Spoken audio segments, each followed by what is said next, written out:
Beni ıslatmadan kendin eğlenebilirsin bence.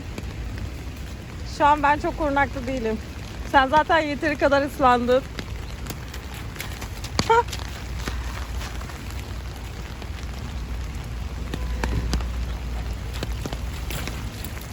Rezil oldu. Keşke çizmelerini de getirseymişim ya. Ama git. Hadi gidelim artık. Beni ıslatma. Beni ıslat. Geliyorum.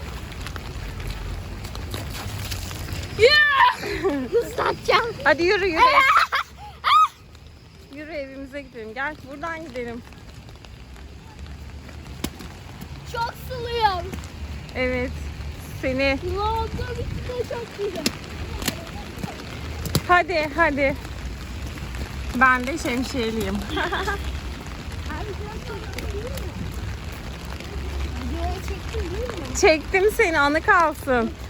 Hayır, çamura girme. Tamam, suyu okey ama çamura girme. Çok bulanık ol. Gelir misin bu tarafa anneciğim? Hadi buradan yürü.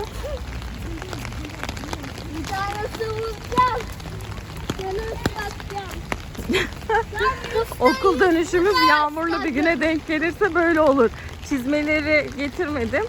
Getirseymişim iyiymiş.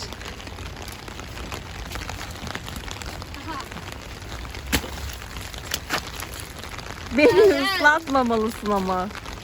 Basmalı. Çınar, çizmelerini almamakla hata yapmışım. Her yer bir yerinde çizmelerimi alıyorsun. Alıyorum, tamam. Düdük bakar mısın?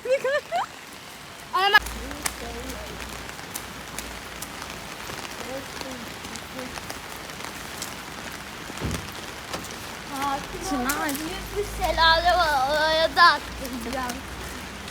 Çınar, şimdi sol tarafa geçeceğiz. Evet, Tamam oradan mı? parka Arabalar inip, geliyor, dikkat et oradan bak. parka inip Sağımıza zıplayacağım, solumuza en bakalım. büyük Gel çamura. bana gel gel gel. Gel. Atla bakayım şuradan.